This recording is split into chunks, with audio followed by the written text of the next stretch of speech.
everyone. Welcome back up to the Vinyl Attic for a special album review that was unexpected. If you have been watching the channel this year where we're doing this 100 albums that must be in your collection, you know I spent a considerable amount of time on the Frank Sinatra Live at the Sands classic double live album. One of my favorite albums of all time. Frank at his peak with Count Basie. This week on my doorstep, I got a package, and it is this new live Frank Sinatra album at the Hollywood Bowl. 3 concerts, 43, 45, and 1948, that have been released, and this is an advanced copy from something called Sing, which is a blockchain company. What a blockchain company is doing releasing Sinatra, I don't know. What a blockchain company is doing finding out where I live to mail me Sinatra is even more concerning. But, of course, I was excited to get some Sinatra live. So, we're going to review it. This is a company that has got a hold of these original masters. They sent me a sort of press release, and if you want more information on the album, there's your QRC code. Hopefully that won't launch you into the, ICE database. But let's open it up, and then I'm going to listen to it today. Because I'm so excited, because this is Sinatra. For those of you that don't know, in the early 1940s, 1943, Hollywood Bowl, by the way, it should be on your bucket list. You should see at least one concert at the Hollywood Bowl in your life. I saw the Electric Light Orchestra there. It was brilliant. But Frank Sinatra was a teen idol. This is sort of Sinatra's teen idol phase. Think of like K-pop Demon Hunters, but like a 1943 version. That's Sinatra. So this there's a CD version that has, I think, the complete concerts, but this has songs from 3 of the concerts, including 3 songs from the 1943. Okay, we got this nice little sleeve. Oh no, this is an insert talking about the concerts.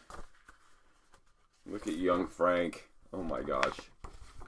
Old Blue Eyes was young Blue Eyes at this point. Some details about the concerts. Some cool pictures. I mean, 43, that was during the war, so. And then here's the album. Let's see what it looks like. Oh, sweet. Nobody puts anything out on black vinyl anymore. Black vinyl is so 20th century. Great. Oh my God, this is sweet. I will be spinning this, and then we'll come back up and talk about this cool new Frank Sinatra album that just landed on my doorstep this week.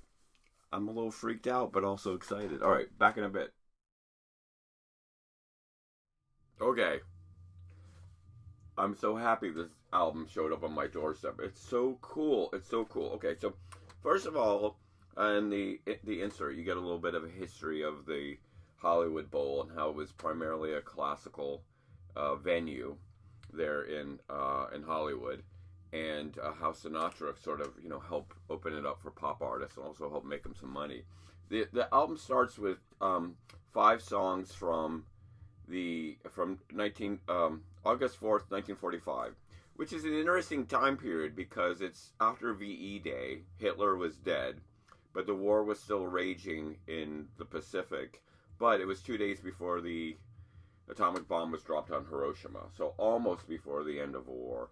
So we're still in the war mode, and it's for the Academy of Motion Pictures Arts and Sciences Academy Night. So there was movie songs. The theme of the night was Sinatra was there with other artists performing songs from Academy Motion Pictures, including the What Makes the Sunset from his movie Pal Joey, which is such a great film with Frank Sinatra. And he comes out on stage in true Frank style. It comes out apparently at 10 p.m. and says, "Hey, it's after your bedtime." And he says, "Just kidding, kids." So you get Frank in his Frank mode, even though it's young Frank. And then you get a song from the 1943 concert with a younger Frank, and it's very interesting because you can hear the girls screaming. And at one point he says, your elders are sitting next to you, so calm down, girls. The teeny boppers, the Bobby Soxers, as they were called then.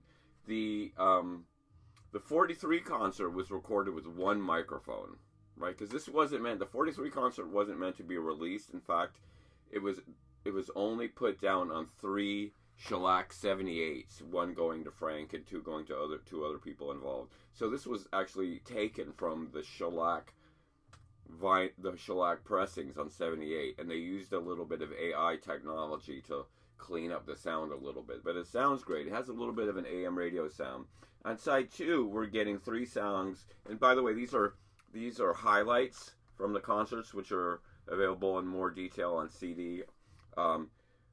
Concert from the August 8th, 1948 show, which is the Music for the Wounded, which was a benefit for the veterans of World War II.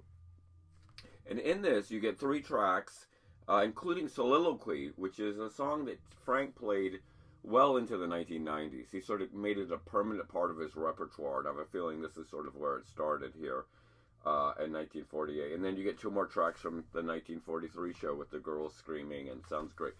A great collection. I mean, this is really nice. It makes me want to listen to the CD versions with the longer excerpts from these 3 concerts at the Hollywood Bowl with the Los Angeles Philharmonic Orchestra.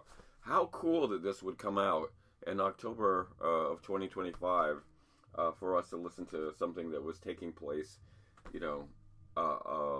so long ago, but captured so much energy. It makes me excited to see what Sing is going to do next with their blockchain record label. Who knows? So if you're a fan of Frank and you love that the swing Frank, before the sort of 60s schwarmy Frank, this is a great record. Frank Sinatra, timelessly restored. I mean, they really put a lot of effort in how they cleaned up these very rare recordings. Cool. All right, we're going to do another record review coming up next. We're going to review another re-release, the Buckingham Nicks record that has finally been made re-available for us, for you Fleetwood Mac fans and classic rock fans. That'll be next. You know what I'm going to say? Frank Sinatra matters. This album matters. This is a historical document that we didn't even know existed until just now. And you matter. So let's talk about it.